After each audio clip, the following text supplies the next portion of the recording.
महाराष्ट्र में कोरोना के मरीजों की संख्या 8,000 से ज्यादा हो गई है। पिछले 24 घंटों में कोरोना के 440 नए मरीज सामने आए और यही नहीं, पिछले 24 घंटों में कोरोना से 19 मरीजों की मौत भी हुई है, जबकि 112 लोगों को इलाज के बाद घर भेज दिया गया।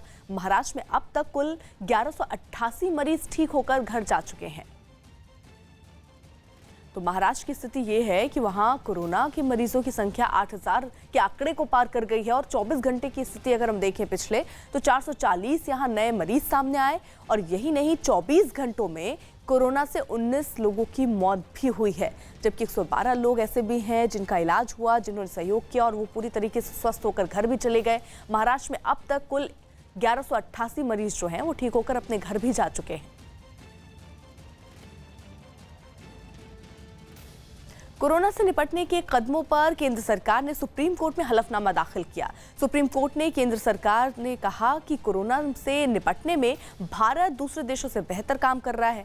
हलफनामे में लिखा गया कि हालात से निपटने के लिए गृह मंत्रालय में एक कंट्रोल रूम बनाया गया है जो 24 घंटे काम करता है और इसकी निगरानी खुद गृह मंत्री अमित शाह करते हैं।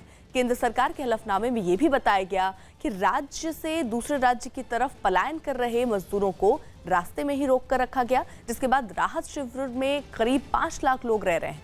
सरकार की तरफ से यह भी कहा गया कि कोरोना की बीमारी को रोकने के लिए लॉकडाउन करना जरूरी था।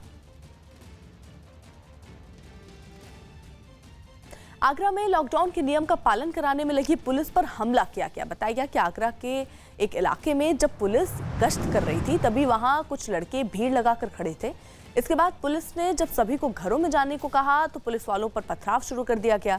पथराव में एक सब इंस्पेक्टर घायल हो गया। पुलिस ने इस मामले में 2 लोगों को गिरफ्तार करने का दावा किया। मुंबई के गोवंडी में लॉकडाउन के नियम का पालन कराने गई पुलिस टीम पर भी हमला हुआ। बताया गया कि वहां मौजूद कुछ लोगों की भीड़ को जब पुलिस वालों ने घर में जाने को कहा तो उन पर हमला कर दिया गया। बाद में पुलिस ने इस मामले में केस दर्ज करते हुए आरोपियों को गिरफ्तार करने का दावा किया। राजस्थान के जोधपुर में लॉकडाउन के बीच एक पुलिस वाले ने अपने साथी पुलिस वाले के बाल काटे। पुलिस के अधिकारियों के मुताबिक पिछले कई दिनों से लगातार लॉकडाउन में ड्यूटी कर रहे पुलिस के जवान भी कई तरह की परेशानियों से जूझ रहे हैं। ऐसे में एक पुलिस वाले के बाल बढ़ जाने के बाद उसके ही एक साथी ने बालों की कटिंग की। जब हम ड्यूटी कर रहे हैं, हम भी किसी शॉप को खुलवा के बाल नहीं कटवा रहे हैं, हम भी एक दूसरे के बाल काट रहे हैं और अपने परिस्थितियों के हिसाब से एडजस्टमेंट कर रहे हैं। तो आप लोग भी घरों में रहो, बाल अगर बढ़ जाए तो इतनी कोई बड़ी समस्या नहीं, एक दूसरे किसी के आप हेल्प कर सकते हैं। या बड़े हुए बाल भी महीने 2 महीने में आपको कुछ नहीं करेगा। हमारे तो डिसिप्लिन फोर्स है तो बाल छोटे रखने की जरूरत पड़ता है, इस वजह से हम अपना एडजस्टमेंट करते हैं। लॉकडाउन के दौरान दिल्ली पुलिस उन जोड़ों की शादी भी करा रही है जो आर्थिक रूप से कमजोर हैं या फिर पुलिस से मदद मांग रहे हैं। दिल्ली के शाहदरा में गांधीनगर थाने और वहां के एसपी के मदद से इलाके के एक युवक की शादी कराई गई। शादी में सोशल डिस्टेंसिंग के नियम का पूरा पालन करवाया गया। इस शादी में दिल्ली पुलिस के गांधीनगर थाना इलाके के पुलिसकर्मियों ने आपस में पैसा इकट्ठा किया और शादी का खर्च भी उठाया।